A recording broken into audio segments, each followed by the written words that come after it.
శ్రీ దుర్గంబరెడ్డి ఏకతా సేవా సంఘం తరపుని, వివిధ సేవా సంఘాల తరపుని, రెడ్డి యువసేన తరపుని, రెడ్డి ఏకతా సేవా సంఘం తరపుని అన్ని సంఘాల వారు కూడా ఒక ఊరు పండగలాగా అమ్మవారి ఆశీర్వాదాలు పొందడానికి అందరూ భాగస్వాములు అయ్యి ముందుకు వస్తారు. ఈ తల్లి గురించి ఈవేళ శుక్రవారం కాబట్టి కుంకుమ పూజా కార్యక్రమాలు 30 నామగోత్రాలు చదువుతారు.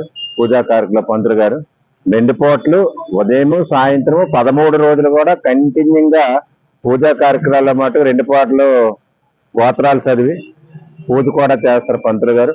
అలాగే ఈ రోజు మట్టుగా ముఖ్యమైన తల్లికి అమ్మవారికి ఇష్టమైన రోజు శుక్రవారం నుంచి మొత్తం అందరూ సంఘం సభ్యులు కానీ వాళ్ళ కుటుంబీకులు కానీ అందరూ కూడా ప్రతి ఒక్కరు వచ్చి ఉదయం 8 నుంచి కూడా ఇంతవరకు పూజా కార్యక్రమంలో పాల్గొన్నది. అందరూ ఇప్పుడే ఆ పూజా కార్యక్రమాలు అయిపోయాయి. ఆ తల్లి ఇప్పుడే భక్తులందరూ ఎవరింటికి వారికి వెళ్ళారు.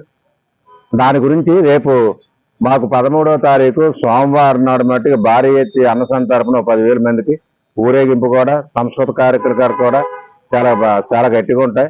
అందరూ ఆశీర్వాదాలు ఉండి అందరూ భాగస్వాములై ఆ తల్లి భక్తులుగా అందరూ వచ్చి సేవా కార్యక్రమాలు చేసుకొని సోమవారం నాడు ప్రతి ఒక్కరు కూడా ఆ తల్లి ప్రసాదం పొందవలసిందిగా మనస్ఫూర్తి భక్తులు కోరుకుంటున్నాం. ప్రతి ఒక్క శుక్రవారం కూడా ఆ తల్లి నిమిత్తం భక్తులు తల్లి రోజు కాబట్టి భక్తులు కూడా ఆ తల్లి ఆశీర్వాదాలు పొందడానికి వాళ్ళ కోరికలు తీర్చుకోవడానికి అమ్మవారికి మనస్ఫూర్తిగా వాళ్ళ బాధలు చెప్పుకోవడానికి అమ్మవారు వాళ్ళని కాపాడి ఆ తల్లి పిల్ల సుఖంగా ఉండి వాళ్ళ ఆనందంగా ఉండి సుఖశాంతితో ఉండాలని అందరూ కూడా భక్తులంతా కోరుకొని 100 హౌస్ ఇచ్చి వ్యాపార రీతిగా కానీ విద్యావంతుల రీతిగా కానీ రాజకీయ పరంగా ఎవరు పదవిగా వాళ్ళు కోరుకొని ఆ తల్లి మొక్కుంటే ఏదో ఆ తల్లి మట్టుగా ఆశీర్వాదాలు పొందుతారని కోరుకుంటాం. ఈ సంవత్సరంతో 30 సంవత్సరాలు 1995 నుంచి కంటిన్యూగా ఇదే స్థలము ఇదే వార్డులో ఇప్పుడు మొత్తం ఇదే సంఘం తరపున ఆ తల్లిని నిర్వహించి నిలబెట్టి భారీ ఎత్తున సంఘం సభ్యులు కానీ కుర్రోళ్ళు కానీ అందరు కూడా నాది పండగ అనే పొజిషన్ లో అందరు కూడా రాత్రి బదులు ఇద్దరు లేకుండా కూడా తల్లి సేవాకారులో పాల్గొంటారు.